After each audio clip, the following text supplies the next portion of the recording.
말씀은 입이 선한 자라는 말씀으로 하나님 말씀 증거하도록 하겠습니다. 이 잠언은 전에도 한번 말씀드린 것 같은데 이 말의 조심, 입의 조심 이것을 굉장히 많이 다룰 뿐만 아니라 깊이 있게 다룹니다. 우리는 단지 말 조심해라 라고 할 때 그냥 단편적인 말, 좀 거친 말이나 욕이나 그런 상대방을 헐뜯는 그런 말들을 하지 마라 정도에서 멈추지만 잠언에서 이 말이라는 것을 어떻게 표현하고 있냐면 속 안에 있는 근본적인 것이 드러나는 하나의 이제 이 출구라고 말하는 겁니다. 내 안에 사랑이 가득하고 은혜가 가득하고 능력이 가득하면 사랑과 은혜와 능력의 말이 나오는 것이고, 내 안에 죄악과 악독과 시기와 질투가 가득하면 내가 아무리 막으려고 해도 거기에서 그게 나오는 거예요.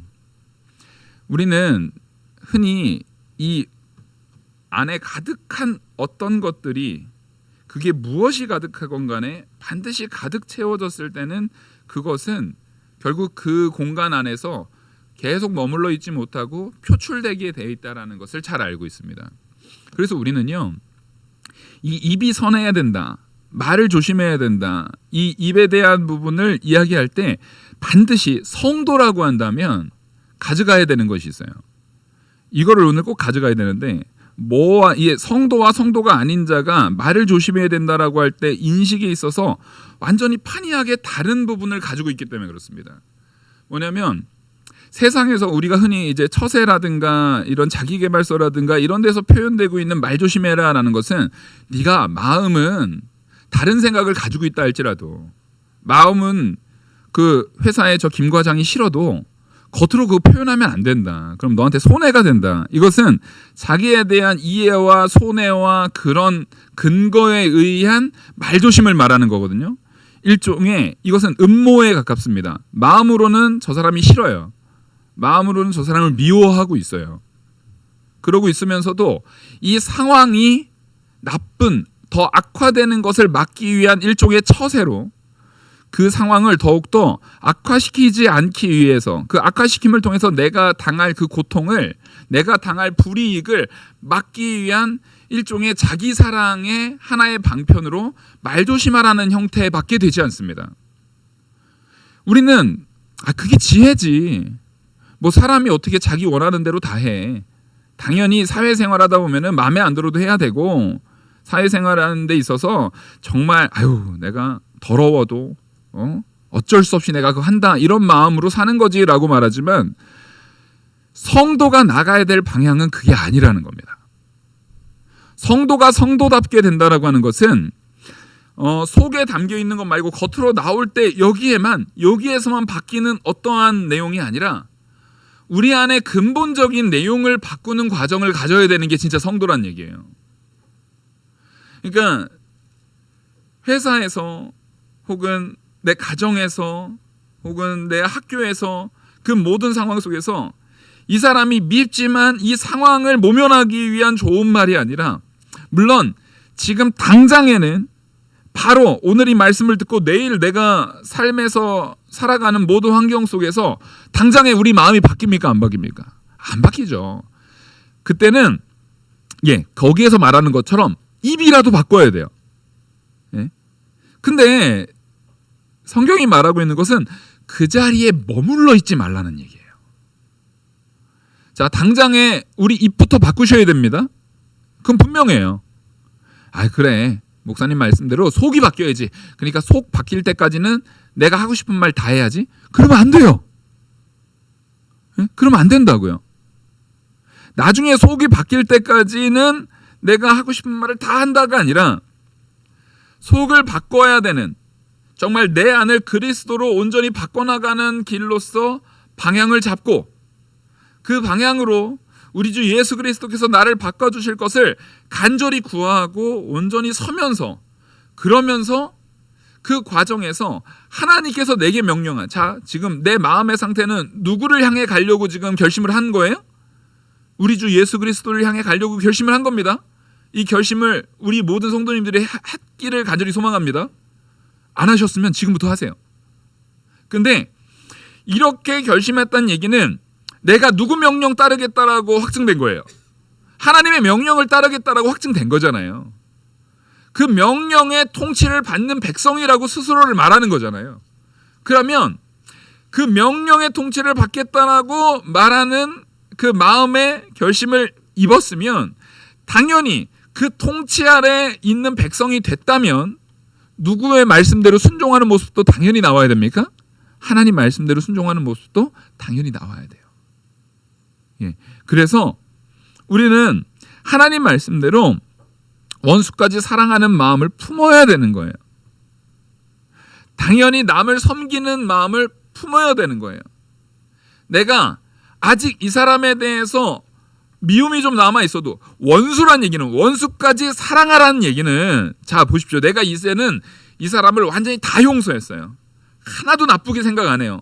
완전히 그 사람을 사랑해요. 그럼 그 사람 원수라고 말해요, 안 해요? 안 하죠. 원수까지 사랑하라라는 말 자체는요. 그 말씀 자체가 이 사람하고 지금 내가 아직 풀린 겁니까? 안 풀린 겁니까? 안 풀린 거예요. 아직 원수라니까요. 아직 해결이 안 된 상황인 거예요. 그지만 그 사람에 대한 사랑의 마음이 먼저 가야 되는 거예요.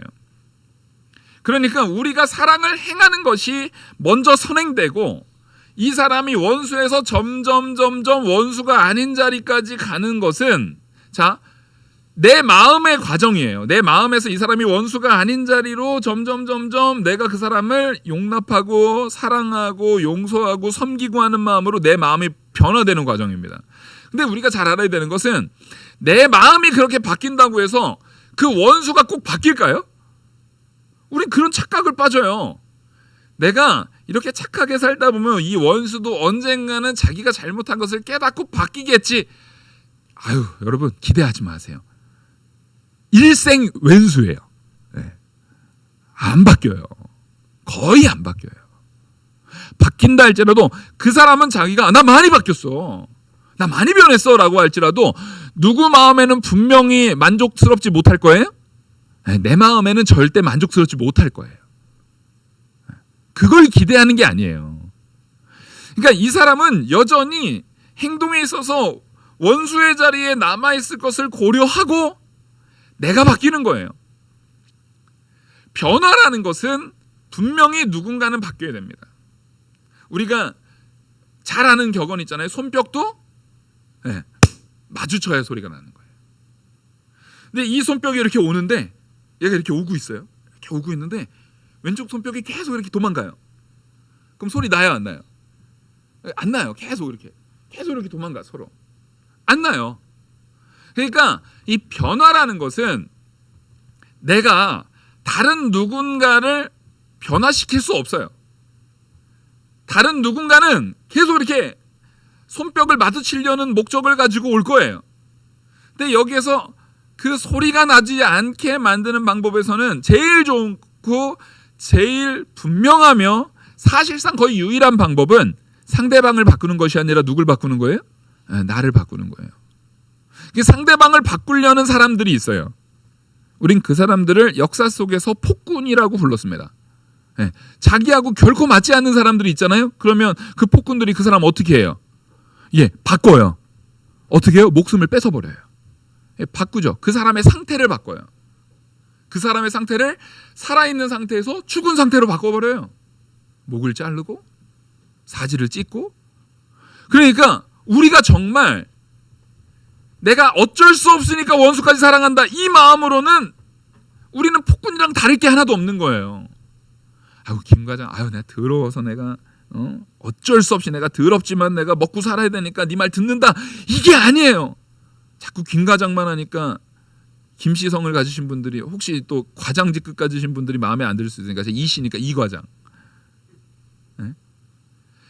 그거는 만약에 그런 마음을 가지고 있는 사람한테 진시 황제와 같은 절대 권력이 딱 주어지면 그 사람은 바로 누구부터 죽일까요? 이 과장 이리 와. 너부터 죽자.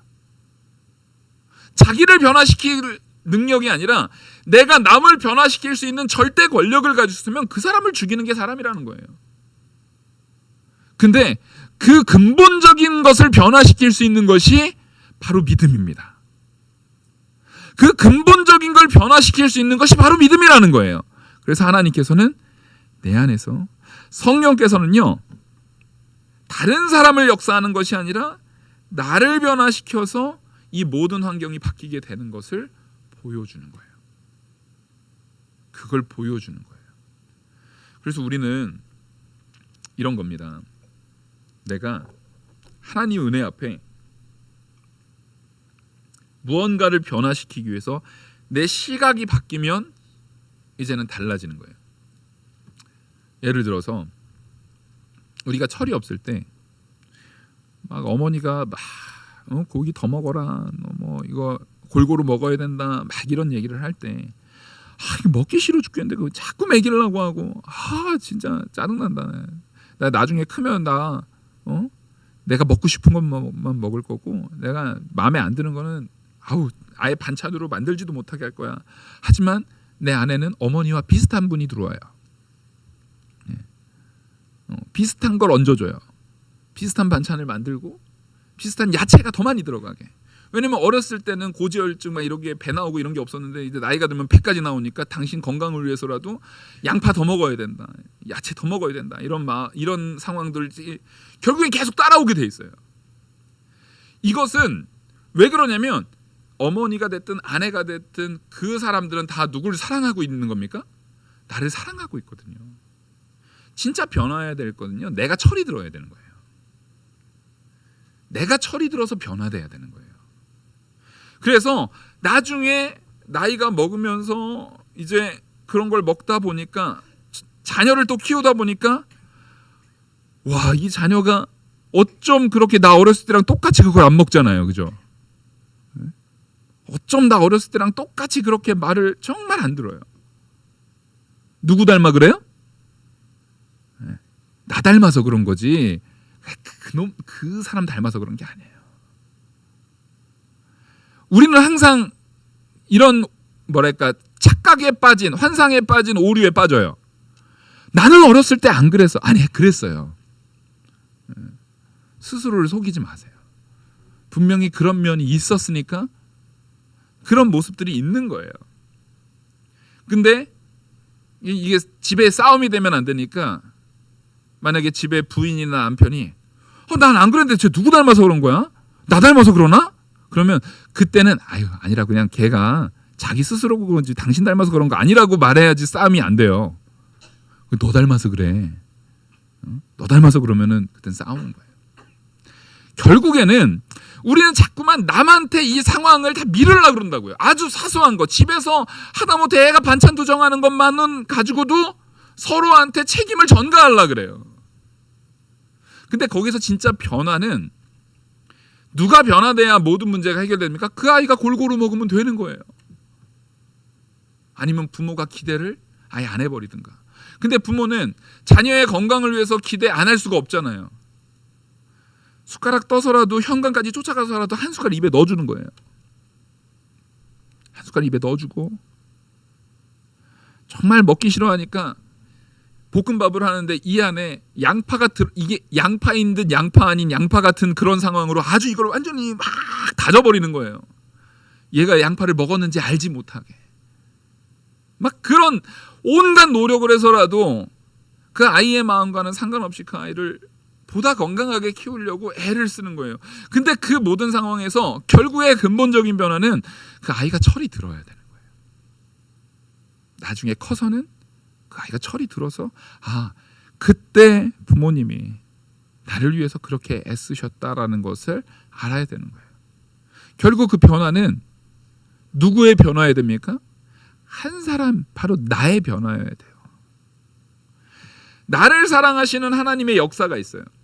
그러면 그 하나님의 역사가 나를 향해서 오는데, 또 내 안에 내 마음대로 하고 싶은 그 이 죄의 부패성이 또 있단 말이에요. 그건 자꾸만 이거를 여기랑 자꾸 부딪혀요. 싸우려고 그래요.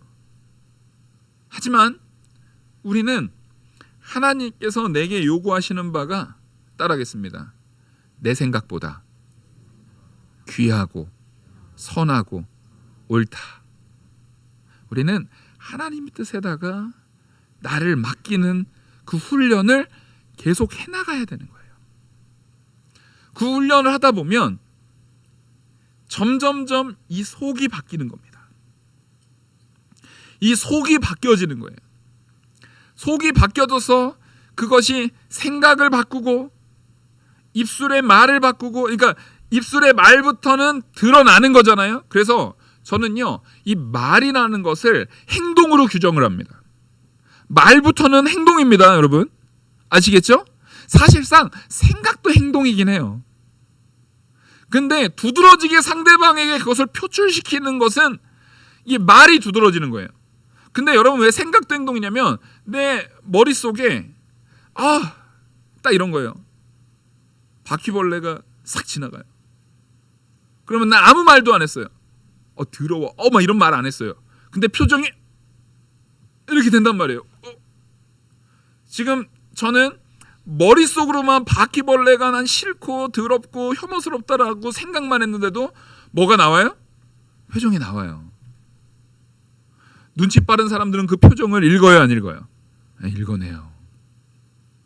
그래서 사실은 생각부터가 행동이에요, 여러분. 내가 마음으로는 저 평생 왼수 막 그러는데 저 왼수가 월급 가져다 주니까 내가 참는다, 이런 마음을 가지고 있으면은 그거 같이 살고 있는 남편이 모르지 않아요. 아내가 남편에 대해서 함부로 생각하고 있으면 같이 살고 있는 남편이 모르지 않고, 또 남편이 아내를 무시하고 아주 말 그대로 정말 낮은 사람, 내가 그냥 데리고 사는 사람처럼 천대하고 낮게 여기면 아내가 그거 모르지 않아요. 그 근본적인 마음을 변화시키지 않으면요, 그 사이에 팽팽하게 있는 그 긴장감 안에서의 그 모든 내용들은 변화되지 않아요. 그래서 하나님께서는 오늘 본문에서 지금 입이 선한 자가 되라고 하는 거거든요. 입이 선한 자가 되라고 말을 할 때에 여기에서 하나님께서 같이 말하고 있는 부분이 뭐냐면 명철, 입이 선한 자를 이야기하는데 하나님께서는 명철, 마음의 지혜, 이런 것들을 같이 가져가면서 얘기를 하고 있어요. 특히 명철을, 입이 선한 것과 입과 명철에 대한 부분을 굉장히 같이 가져가고 있어요. 제가 명철을 뭐라고 했습니까? 하나님의 지혜가 온전히 나한테, 내 안에 하나님을 경외하는 지혜를 그대로 가진 사람이 하나님을 경외하는 그 마음을 가지고 행동하는 행동이 명철인 거예요. 그게 명철인 거예요. 그러니까 명철이라는 것은 반드시 삶의 태도와 행동으로 나타나게 돼 있는 거예요. 그래서 1절을 보시면, 20절을 보시면 삼가 말씀에 주의하는 자, 이게 말씀에 주의하는 자입니다. 이게 사람을 얘기하는 거예요. 삼가서, 내 행동을 삼가서 말씀에 주의하는 자. 말씀에 주의한다라는 것은 생각, 말, 행동 전체를 말하는 거예요. 삼가 말씀에 주의하는 자가 바로 뭐냐면 명철한 자입니다. 명철한 자예요. 명철한 자. 오늘 입이 선한 자는 결국에는 누굴 얘기하는 거예요? 명철한 자를 얘기하는 거예요. 여러분, 하나님을 경외하십시오. 하나님을 경외한 마음을 내 마음에 가득하고 언제나 하나님을 경외하고 하나님을 두렵고 떨리며 섬기는 마음을 가지고 사람을 대하고 입에 말을 가지고 생각을 품고 마음을 품고 행동으로 이어져 나가야 되는 거예요. 그것이야말로 명철한 자의 행동이에요.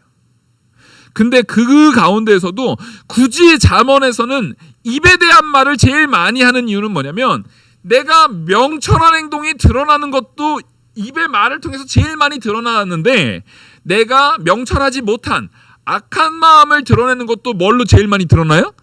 입으로 제일 많이 드러나요. 입으로 제일 많이 드러나요. 그래서 우리는 마음을 삼가해야 돼요. 말을 삼가해야 돼요. 행동을 삼가해서 말씀에 주의하는 자, 하나님 말씀 앞에 언제나 생각과 말과 행동을 주의하는 자가 되어야 되는 거예요. 그런 자는 좋은 것을 얻나니, 그런 자는 분명히 좋은 것을 얻습니다. 왜냐하면 우리가 뭔가를 얻는다라고 할 때 우리는 우리가 얻는 은사 있잖아요. 은사도 영어로 기프트라고 하거든요. 누군가가 내가 기프트, 선물을 받는다라는 것은 이 선물은 반드시 누가 있어야 되는 거예요? 주는 자가 있어야 돼요. 요즘에는 정말 얼마나 사랑이 없고 얼마나 자기중심적인 시대가 됐냐면 이건 내게 주는 선물이야. 막 이게 너무 이제 익숙해졌어요. 네. 자기한테 주는 선물이에요. 내가 열심히 일했으니까 요거 하나만큼은 내게 주는 선물로 내가 가져야 돼. 사실은 이거 엄밀히 따지고 보면 되게 슬픈 일이에요. 되게 안타까운 일이에요. 내게 주는 그 가치를, 나에게 가장 필요한 것을 나에게 주는 사람이 나에게 주는 존재가 아무도 없을 때 자기가 자기한테 준다라는 거예요. 이게 너무 사실은 외롭고 슬픈 거예요. 그러니까 주변에 우리는 분명히 가족이 있고 형제가 있고 주변에 사람이 많은데 친구가 많다라고 하는데 우리는 그 많은 도심, 얼마나 많은 도시에 많은 사람들이 있어요. 밀집 지역에 살고 있잖아요. 근데 그 도시일수록 우울증 환자가 많아요. 외로움을 그 많은 사람 중에 나 혼자라고 느끼고 인식하는 사람들이 너무나 많아버려요. 왜 그렇습니까?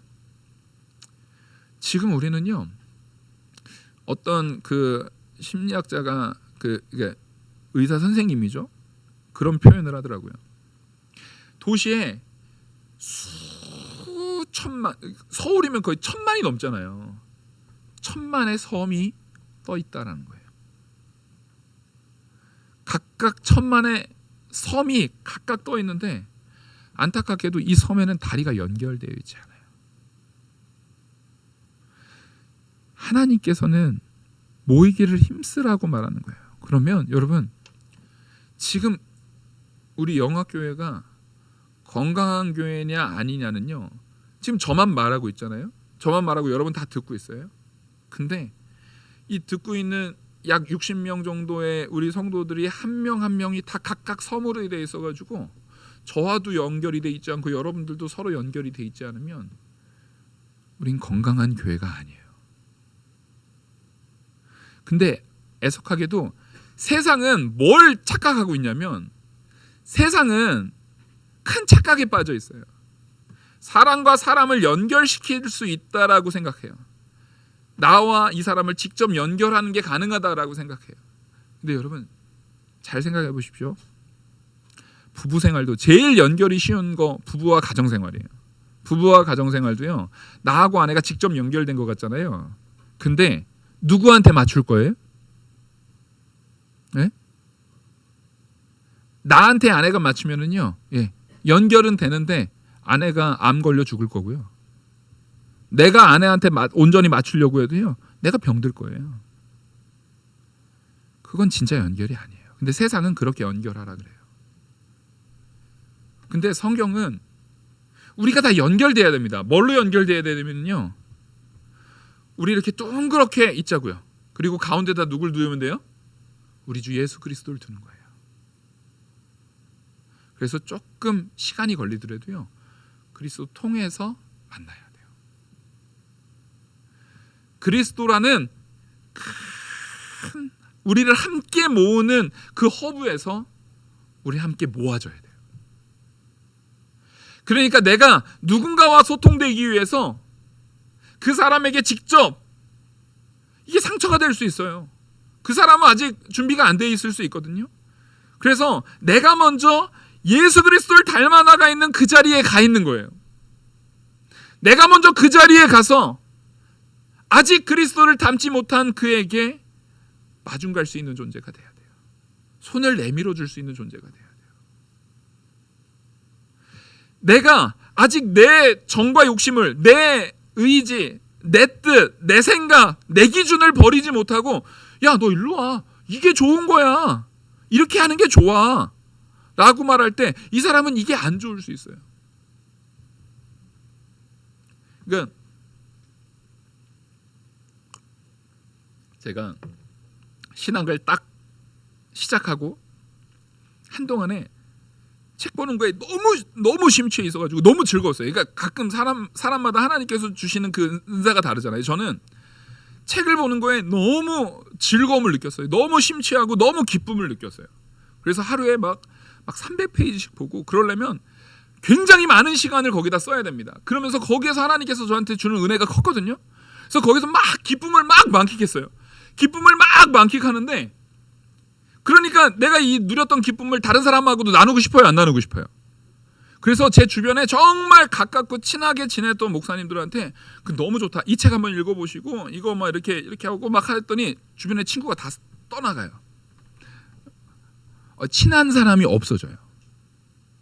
그러니까 제 딴에는 좋은 걸 전하려고 했는데, 그래서 지금은 아주 협소한 인간관계, 목사님들 사이에서도 협소한 인간관계에 정말 절친하게 지내는 목사님들은 5손가락 안에 들게 됐어요. 저처럼 이상하신 분들로만 채워졌어요. 이렇게. 이게 왜냐하면 이건 일종의 폭력이에요. 내가 그게 너무 좋다고 이 사람도 그게 좋아요?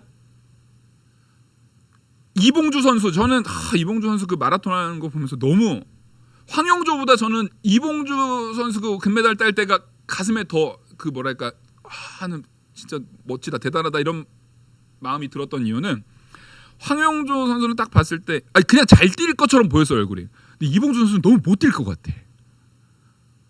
좀 뛰다가 쓰러지실 것처럼 이렇게 되게 너무 이렇게 몸에 피로가 많을 것처럼 보였거든요. 근데 금메달을 따는 모습을 볼 때 너무 멋졌어요. 근데 이봉주 선수가 만약에 저한테 저를 좋아해 주시니 감사합니다, 우리 같이 좀 뛰자고, 가볍게 20km만 뛰자 그러면 못 친해져요. 같이 못 친해져요. 그분은 정말 가볍게 20km를 뛰는 거지만 저는 사활을 걸고 20km를 뛰어야 돼요. 이게 사람은 그 사람마다 모든 면에서 그 사람이 감당할 수 있는 무게나 하다못해 통증도 달라요. 어떤 사람은 주사바늘을 찔리는 것이 아무렇지도 않은 사람 있잖아요. 저는 주사 할 때, 어렸을 때부터 주사 놓는다고 할 때 아무렇지도 않았어요.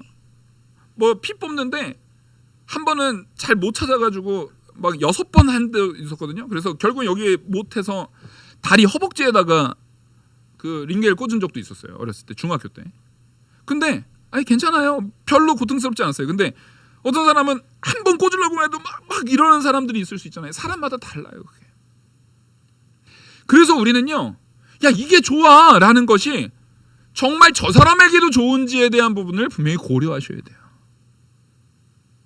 그래서 성도 안에서도요, 우리는 다른 사람을 이해하고 용납할 수 있는 마음이 있어야 돼요. 진짜 사랑한다라는 것은요, 진짜 사랑한다라는 것은 나도 분명한 정답, 나에게도 정답이고 저 사람에게도 정답인 그 자리에서 기다려줄 수 있는 마음이 있어야 되는 거예요.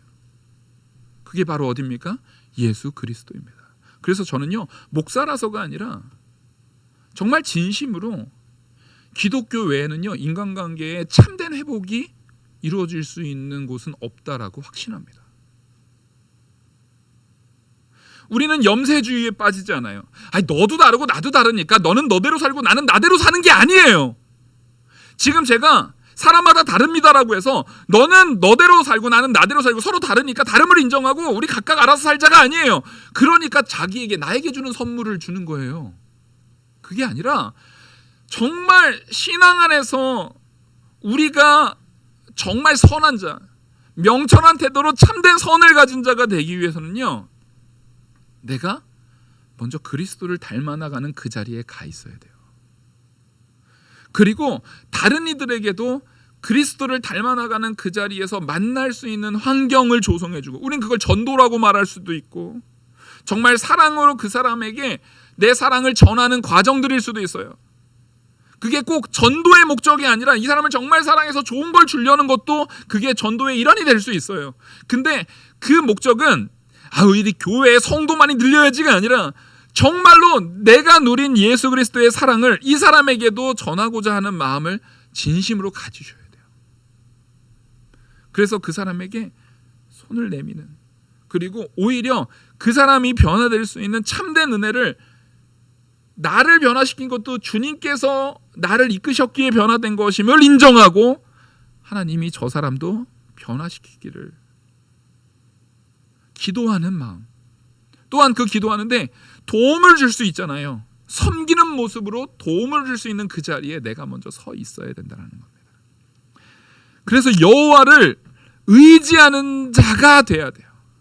내가 예수 그리스도를 닮아나가는 그 자리에 있는 것도 누구를 의지하는 겁니까? 오직 하나님을 의지해서 그 자리에 간 거거든요. 그러니까 내가 하나님을 의지해서 하나님께로부터 선물로 받은 것이기 때문에 내가 남한테 자랑할 수 있어요, 없어요? 자랑할 수 없어요. 교만할 수 없어요. 남한테 나를 뽐낼 수 없어요. 그렇기 때문에 더욱더 다른 사람이 아직 그 자리에 있지 못한다 할지라도 우리는 용납할 수 있는 자가 돼야 돼요. 나도 저랬지. 나도 약했지. 나도 부족했지. 그래서 그 사람에게 너 왜 그것밖에 못해? 너 왜 그렇게 해? 아니 어떻게 사람이 그렇게 해? 성도인데 어떻게 그렇게 해? 아니 믿는다면서 어떻게 그런 행동을 해가 아니라 내가 이미 잊고 있는 나의 연약할 때의 모습을 다시 떠올리면서 오히려 그 사람이 연약한 자리에 있을 때 사도 바울과 같이 사도 바울이 고린도 교인들이 연약한 자리에 놓여져 있으니까 세 번째 방문 전에 편지부터 쓰는 거예요. 당장 만나면 책망하게 될 거니까 편지부터 쓰는 거예요. 그 마음가짐으로 우리도 그 사람에게 당장 무언가를 말하고 판단하고 정죄하는 것이 아니라 뭐 하는 마음이 있어야 돼요? 편지를 쓰는 듯한 마음으로 그 사람을 위한 기도와 그 사람을 향한 남모르는 섬김. 그 사람이 이 신앙 안에서 이 예배 생활 안에서 교회 생활 안에서 참된 기쁨을 누릴 수 있는 교회 오면 왠지 내가 마음이 편해. 교회 오면 왠지 내가 그래도 좀 이렇게 환경이나 모든 것이 쾌적해 라고 하는 것을 느낄 수 있게 많은 섬김들이 있어야 돼요. 많은 섬김들이 있어야 되는데 그것을 누가 해야 됩니까? 내가 해야 돼요. 그래서 누가 오더라도 교회 왔을 때는 마음이 참 편해. 교회 왔을 때는 좀 불편한 게 없어. 그 교회가 그래도 깨끗하고 뭐 이렇게 꿉꿉하고 막 이렇게 그런 것도 없고 그래도 교회 왔을 땐 기분이 좋아. 이런 마음을 줄 수 있는 그것부터가 이 사람이 그리스도를 향해서 올 수 있는 아주 작은 거지만 하나의 도움들이 되는 거예요. 그래서 우리는요 마땅히 섬기는 자가 돼야 됩니다. 근데 그 섬기는 모습 속에서 그것을 한 번에 확 뒤집어 엎어버릴 수 있는 게 있으니 그게 바로 뭐예요? 그게 말이라는 거예요. 100번 섬겼는데 말로 한번 확 뒤집어 버리면 완전히 산산이 조각나는 일들을 우리는 여럿 발견할 수 있어요. 우리는 여럿 확인할 수 있어요. 이 학생들 막 싸우는 것도 보면은 다 그거예요. 되게 친한 친구인 줄 알았는데 걔가 딴 친구들 앞에서 내 뒷담화했대. 그러면 그때 깨지는 거예요. 그동안에 둘이 친하게 지냈었던 그것도 다 거짓은 아닐 건데 이 친구가 뭐에 속이 상했는지 뒤에 가서 나에 대해서 다른 이야기를 딱 했을 때 그동안에 쌓아졌던 그 많은 추억들 그게 전부 가짜는 아니었을 거예요. 분명히. 그죠? 근데 그 많은 이 추억들이 다 뭐가 돼요? 순간? 가식이 돼버려요. 그 상대가 무슨 천의 악당도 아니고 그 학생이 같이 지냈던 모든 추억들이 다 정말 악한 마음을 의도해가지고 음모를 해가지고 나한테 접근했던 그런 걸 리가 있나요? 학생 때 그런 걸 리가 없잖아요. 근데 그 하나 뒤에서 남모르게 나를 다른 친구들하고 욕했다라는 그 사실 하나로 그 모든 것들은 다 뭐가 됩니까? 다 가식, 가짜, 음모, 악한 행동들이 돼버려요. 그만큼 우리가 가지고 있는 이 입술의 힘은 엄청나게 무겁고 크다라는 거예요. 그래서 하나님께서는요, 제발 말씀에 주의하는 자가 돼서 여호와를 의지하는 복 있는 자가 되라는 거예요. 그래서 여호와를 의지하는 자는 복이 있느니라 이 말씀은요, 여기 여호와를 의지하는 자는 복이 있느니라 이거 딱 줄을 쳐가지고요 10편 1편 딱 적어놓으세요. 시편 한번 우리가 읽어보겠습니다. 시편 1편 딱 적어놓으시는 거예요. 아주 제가 봉독해 드리겠습니다. 복 있는 사람은 악인의 꾀를 따르지 아니하며 죄인들의 길에 서지 아니하며 오만한 자들의 자리에 앉지 아니하고 오직 여호와의 율법을 즐거워하여 그의 율법을 주야로 묵상하는도다. 그는 시냇가에 심은 나무가 철을 따라 열매를 맺으며 그 잎사귀가 마르지 아니함 같으니 그가 하는 모든 일이 다 형통하리로다. 자, 이 사람은요, 복 있는 사람은요, 죄인들의 길을 따르지 않아요. 오만한 자리에 서지 않아요. 왜요?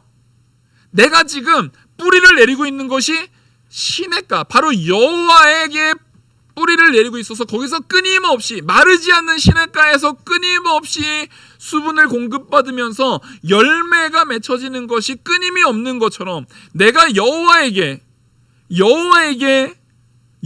의지해서 내 뿌리가 온전히 여호와의 샘에 뿌리 내려서 여호와로부터 얻어지는 그 은혜의 자양분으로 열매가 멈추지 않는 삶, 그게 복 있는 자의 삶이라는 거예요.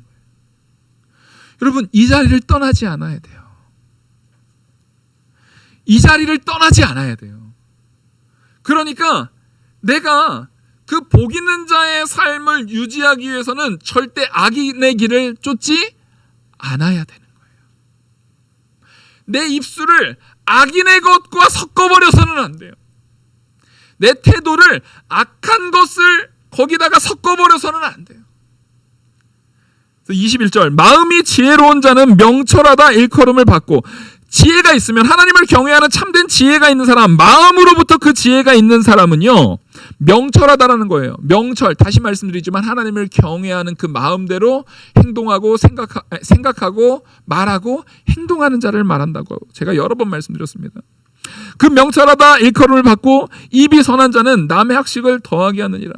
예, 그렇게 명철한 자의 입에서는 당연히 뭐가 나가요? 선한 말이 나가요. 선한 말을 나간다라고 하는 것이 그냥 상대방 기분 좋은 말을 하라는 얘기가 아니라 정말 사랑을 가지고 그 사람에게 가장 선한 말은 뭐겠어요? 복음을 전하는 말. 그리스도를 닮아서 행동함으로 나가는 말. 내가 그리스도를 닮아가지고 그리스도같이 생각하고 그리스도와 같이 행동하면서 나타나는 말들이 있을 거 아니에요. 그 말들은 다른 사람을 기분 좋게 합니다. 다른 사람으로 하여금 기쁘게 합니다. 섬김의 말, 사랑의 말, 이런 것들이 다른 사람을 더욱더 기쁘게 해요. 근데 여기서 학식을 더한다고 했잖아요. 그 말들이, 그러니까 선한 사람은 똑똑한 말, 지식적으로 좋은 말들을 많이 해줘야 된다, 그런 게 아니에요. 내가 그렇게 예수 그리스도가 내 안에 가득해서 이 말들을 하게 되면 자연스럽게 그 사람에게 뭐가 드러나요? 그리스도의 향기가 드러나요. 그러면 그 사람이 그 말을 들으면서 저 사람은 신앙인이라 다른가? 확실히 성도라 다른 것 같아. 영학교회 성도들은 확실히 뭔가 다른 것 같아. 태도도 다르고 왜 그러지? 예수를 믿어서 그런다고 하는데 정말 예수를 통해서 그런가? 그럼 예수는 누구지? 하면서 우리의 모습에서 그리스도가 드러날 때 그 사람들로 하여금 그리스도를 찾게, 이것보다 더 좋은 학식은 없는 거예요. 잠언에서 말하는 지혜와 지식이 바로 뭡니까?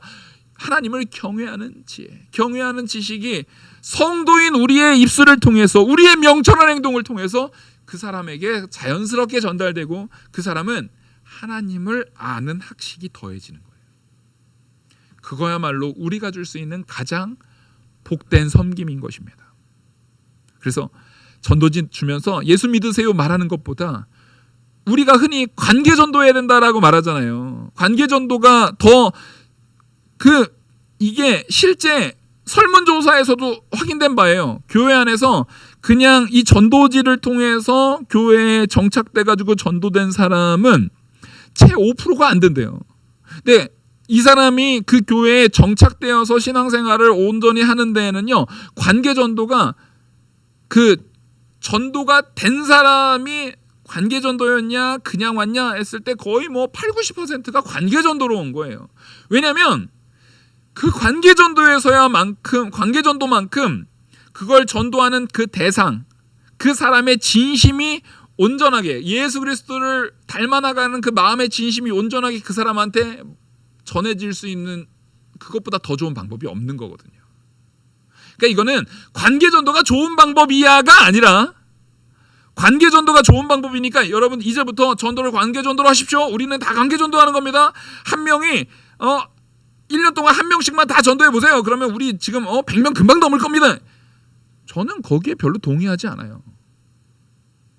왜냐면은요, 여러분들 마음에 전혀 마음의 준비가 되어 있지 않는데 1년에 한 명을 진심으로 대할 수 있어요?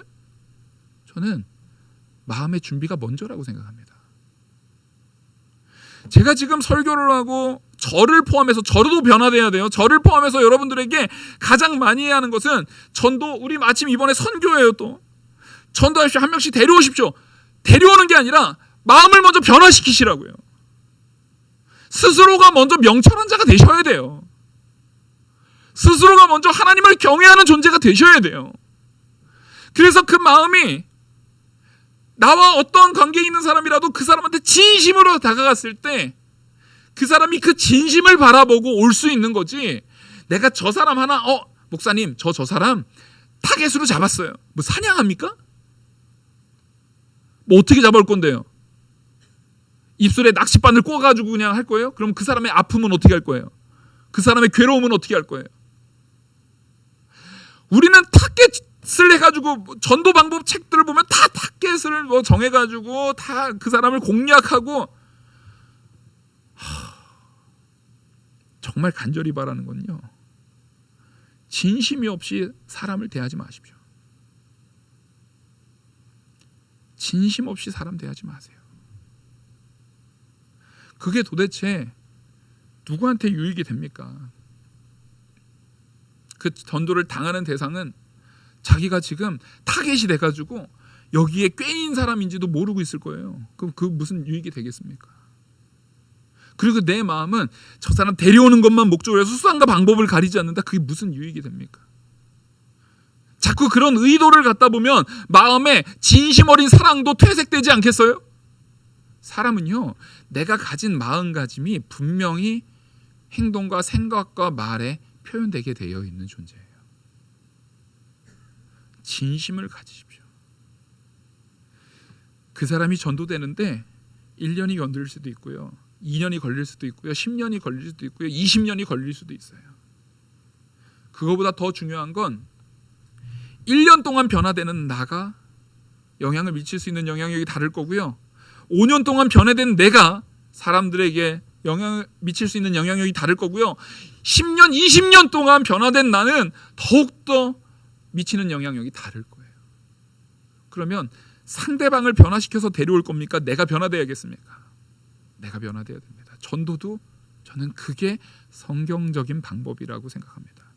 물론 우리는 마땅히 하나님의 명령 아래 이 지역을 섬기는 사역을 계속 해야 될 거예요? 안 해야 될 거예요? 해야 될 겁니다. 그건 사명으로 하는 거예요. 근데 그 사명에도요, 내가 마음으로 진심으로 준비되어 있지 않으면 그 사명을 감당하면서도 마음에, 얼굴에 짜증이, 힘듦이, 괴로움이 드러나게 되면 그것을 섬김을 받는 사람들이 기분 나쁘다고요. 우리는 그것을 하기보다, 그것을 하는 것을 목적으로 두기보다 내 마음의 변화를 먼저 분명하게 하셔야 합니다. 먼저 내 마음의 변화를 분명하게 가져가셔야 돼요. 그래서 22절 보시면, 명철한 자에게는 그 명철이 생명의 셈이 되거니와 미련한 자에게는 그 미련한 것이 징계가 되느니라.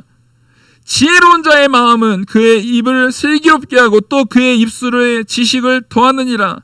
선한 말은 꿀송이 같아서 마음에 달고 뼈에 양하게 되느니라. 이 모든 것이 다 왜 가능해요? 내 마음의 진심이기 때문에. 내 마음의 진심 어린 그리스도를 닮아나가는 모습이 명철 행동으로 나오고, 선한 말로 나오고, 참된 지혜로운 마음으로 드러나게 되는 겁니다. 그래야 그것이 꿀송이처럼 되는 거죠. 그냥 목적을 가지고, 뭐 어떤 분은 전 이런 뭐 전도왕 막 이런 거 책 나오잖아요. 자기는 전도 1년에 뭐 100명 해가지고 막 상 받고 해외여행 가고 막 그런 거 막 책에 막 나오더라고요. 그럼 제가 하나 묻고 싶어요. 그 100명을 전도한, 1년에 100명씩 전도하시는 그분이 정말 그 사람들에게 10년, 20년, 30년 후에도 온전한 마음으로 그 사람들을 다 그렇게 대하고 있는가? 이미 5년 전에 했던 100명 중에 한 명은 아예 머릿속에 없는 건 아닐까? 그걸 생각할 때 그게 진짜 그 영혼을 사랑하는 마음 안에서 나타나는 참된 전도고 참된 교제고 참된 섬김일까라고 했을 때 여러분 차라리요 진심 어리게 한 명을 전도하는 것이 그냥 목표를 위해서 100명 전도하는 것보다 전 나은 것 같아요. 우리 교회가 꼭 10,000명, 20,000명, 30,000명 되는 교회가 돼야 되는 것이 아니라 진짜 서로 간에 그리스도로 연합되는 교회가 돼야 되지 않겠습니까? 그것이야말로 진짜 건강한 교회 되지 않겠습니까? 그리스도라는 심장을 통해서 맑은 피가 다 모든 우리의 모든 지체들 하나하나 이 손톱 끝에까지 다 전달되는 그것이야말로 진짜 교회 아니겠습니까? 그러려면은요 우리의 마음이 진심이어야 돼요. 그래서 여러분들의 입술에서요 진짜 꿀송이가 나가길 바래요. 예? 진짜 꿀송이가 나가길 바래요. 알고 봤더니 그 뉴수가라고 하잖아요. 뉴수가 그게 뭐 몸에 좋다는 사람도 있고 몸에 나쁘다는 사람도 있고 막 아주 분분한데 제가 볼 적엔 그게 꿀보다 좋을 것 같지는 않아요. 그 제가 그 뉴스가 나쁘다라고 말하는 건 아니에요. 근데 그게 꿀보다 좋을 것 같잖아요. 근데 사람한테 그 조미료 그것도 그게 그것만 들어가는 것보다 거기에 조미료 같은 거 같이 넣어가지고 해야 훨씬 더 이 감칠맛 나는 단맛을 낸답니다. 그러니까 그냥 흙덩이 같은 데다가 그걸 잔뜩 묻혀놓는 거예요. 이렇게 더러운 흙덩이 같은 데다가 흙덩이를 이렇게 물로 괴가지고 동그랗게 만들고 거기에다가 그걸 잔뜩 묻혀놔요. 그러면 처음에 빨아 먹을 때 단맛이 나는 것처럼 느껴질 수 있잖아요. 이거 꿀보다 더 단데? 이거 너무 맛있는데? 근데 결국에는 그것은 뭐가 드러나요? 나중에는 왜 갑자기 맛이 왜 이렇게 바뀌어? 이게 드러나게 돼 있어요. 그 끝까지 마지막 끝까지 다 뭐여야 합니까? 마지막 끝까지 다 진짜여야 돼요. 그러려면 우리 마음 자체가 진짜여야 돼요. 그래서 우리는 다른 사람에게 정말 선한 말로 꿀송이봇 같은 마음에 단 참된 양약이 되는 달기뿐만 아니라 몸의 양약이 돼서 그 사람에게 참된 건강이 될 수 있는 오직 누구요? 예수 그리스도를 전해야 돼요. 그러려면 내 마음에 먼저 누구로 가득해야 합니까? 예수 그리스도로 가득하라는 거예요. 그래야 그게 드러나서 전해집니다. 25절 보시면 어떤 길은 사람이 보기에 바르나 필경 사망의 길이니라. 겉으로 보기에는 괜찮아 보여요. 사람 보기에는 야 이거 괜찮아, 이거 달아, 이거 맛있어 라고 했는데 결국 사망의 길인 경우가 많다라는 거예요. 고되게 일하는 자는 식욕으로 말미암아 애쓰나니 이는 그 입이 자기를 독촉함이라. 불량한 자는 악을 꾀하나니 그 입술에는 맹렬한 불 같은 것이 있느니라. 패역한 자는 다툼을 일으키고 말쟁이는 친한 벗을 이간하느니라. 강포한 사람은 그 이웃을 꾀어 좋지 아니한 길로 인도하느니라. 눈짓하는 자는 패역한 일을 도모하며 입술을 닫는 자는 악한 일을 이루느니라. 자, 뭡니까? 진심이 아니라 결국에는 무언가 의도를 가지고 참된 그리스도로가 아니라 자기의 것으로, 자기 패역으로, 자기 악으로 무언가 하는 것은 결국 다 끝이 이렇다라는 거예요.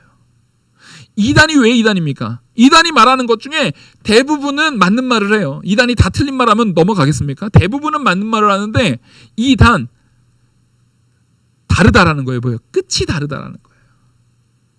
끝이 다르다라는 거예요. 앞에서 다 좋은 말을 했어도 그 마지막이 다른 거예요.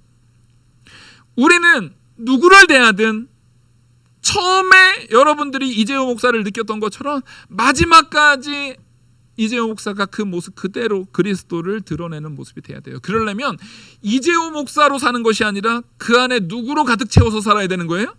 예수 그리스도로 가득 채워서 살아야 되는 거예요. 우리는 기독교인입니다. 우리는 성도입니다. 내가 이 사람을 이간해가지고 무슨 이익을 얻을까가 아니라 내 안에 참된 그리스도, 나를 살리신 그리스도로 채워진 내 안에 이 그리스도를 어떻게 전할까를 고민하는 우리가 되기를 간절히 소망합니다. 31절, 백발은 영화의 면류관이라 공의로운 길에서 얻느니라. 백발이 다 면류관이 아니에요.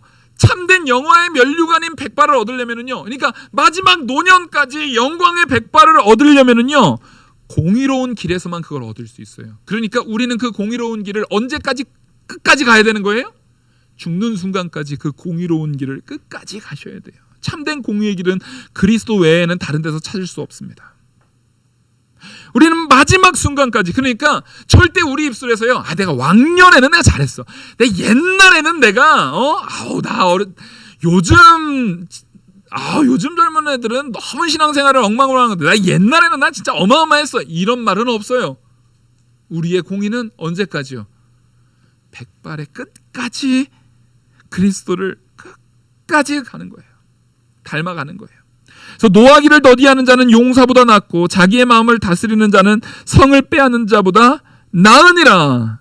예, 우린 그래서 끝까지 노하기를 더디하고 끝까지 자기 마음을 다스리면서 정말 이 세상에서 사람들한테 용사로 칭송받는 것보다, 이 세상에서 성을 갖는 것보다 나는 하나님 앞에서 그리스도를 닮아서 노하기를 더디하는 자가 되겠습니다. 나는 그리스도를 닮아서 내 마음을 다스려서 다른 사람을 함부로 판단하지 않고 다른 사람을 오히려 섬기고 내가 낮아져서 거룩하게 그리스도를 닮아나가는 길에 서겠습니다. 그것을 내가 용사가 되는 것보다, 내가 성을 빼앗는 것보다 더 귀히 여기겠습니다 라고 살아가는 것이야말로 진짜 영화의 면류관을 얻는 백발이라는 거예요. 마지막 33절 우리 같이 읽겠습니다. 시작. 제비는 사람이 뽑으나 모든 일을 작정하기는 여호와께 있느니라. 자, 이 모든 말들이 결국에는 이 33절 하나로 통합돼 버려요. 근데 이것이 내 능력으로 됩니까, 안 됩니까? 안 돼요. 근데 여기서 잘 보십시오. 그럼에도 불구하고 제비는 사람이 뽑는다라는 거예요. 이미 우리한테 하나님께서 생명을 주고, 자, 여기서 착각하면 안 되는 게, 제비를 뽑는 게 내가 그래도 이 제비 뽑는 행위를 했으니까 내가 구원 받았지가 아니에요. 이미 우리한테 구원의 은혜를 다 주고 이미 성도로 택한 사람에게 하나님께서 뭐 또 요구하신다고요? 하나님의 사역에 참여하는 순종도 요구하신다고요. 그래서 내가 이미 성도인 줄 믿으시기 바랍니다. 아멘? 그러면 따라해보세요. 성도면 성도답게 하나님이 기뻐하실 제비를 뽑자. 무슨 얘기인지 아시겠죠? 아니, 제비는 다 이거 다 우연 아닙니까? 우리가 하는 모든 행동들이 다 우연 아닙니다. 무슨 행동을, 뭘 뽑는, 무엇을 선택하는 선택을 한다 할지라도 그 선택 앞에 한번 멈춰 서십시오. 빨리 갈 필요 없어요. 그 선택 앞에 이것이 하나님이 기뻐하는 선택인가? 이것이 진짜 하나님께 영광되는 선택인가? 이것이 내 욕심에 의한 선택인가? 하나님이 나를 인도하는 참된 진리의 선택인가를 고민하고 그 자리에 서서 천천히 하십시오. 물론 경우에 따라서는 내가 내 지혜의 부족함으로, 내 마음의 연약함으로 잘못된 제비를 뽑을 때도 있을 거예요. 그렇죠? 우리는 완전하지 않잖아요. 우리가 그런 제비를 뽑을 때도 있을 거예요. 근데 괜찮아요. 그 순간에라도 항상 고민하십시오. 왜냐하면 내가 연약한 걸 이미 누가 아세요? 하나님이 아세요. 그리고 하나님은 우리의 겉모습만 보는 게 아니라 우리의 중심을 보기 때문에 내가 진심으로 어떤 마음으로 이 제비를 뽑았는지를 하나님은 알아요, 몰라요? 아세요. 세상은 결과만 보지만 하나님은 우리의 중심을 보세요. 그러니까 그 제비를 뽑는 그 순간순간마다 하나님, 저에게 지혜를 주십시오. 제가 이게 진짜 하나님의 뜻으로, 하나님의 영광으로, 하나님께 드리는 온전한 마음으로 하기를 원하는데 이것이 정말 그런 건지 저에게 지혜를 주십시오 라는 그 멈춰섬이 우리에게 있어야 됩니다. 그때 그 모든 일을 하나님께서 따라하겠습니다. 합력하여 선을 이루실 줄 믿습니다. 아멘. 기도하시겠습니다. 은혜와 사랑이 많으신 하나님 아버지, 여호와 하나님 앞에 우리의 뿌리를 두고 공급받으며 그리스도를 닮아나가 입술의 선한 말, 꿀송이와 같은 말, 명철한 태도와 행동, 참된 진리의 마음을 품는 우리 성도들 다 되게 하여 주시옵소서. 그리고 그 안에서 오직 하나님께서 합력하여 선을 이루시어 나를 이끄실 거라는 것을 믿고 그 모든 역사에 순종하는 우리들 되게 하여 주시옵소서. 이 모든 말씀 살아계시는 우리 주 예수 그리스도의 이름으로 기도 올리옵나이다. 아멘. 찬송가 70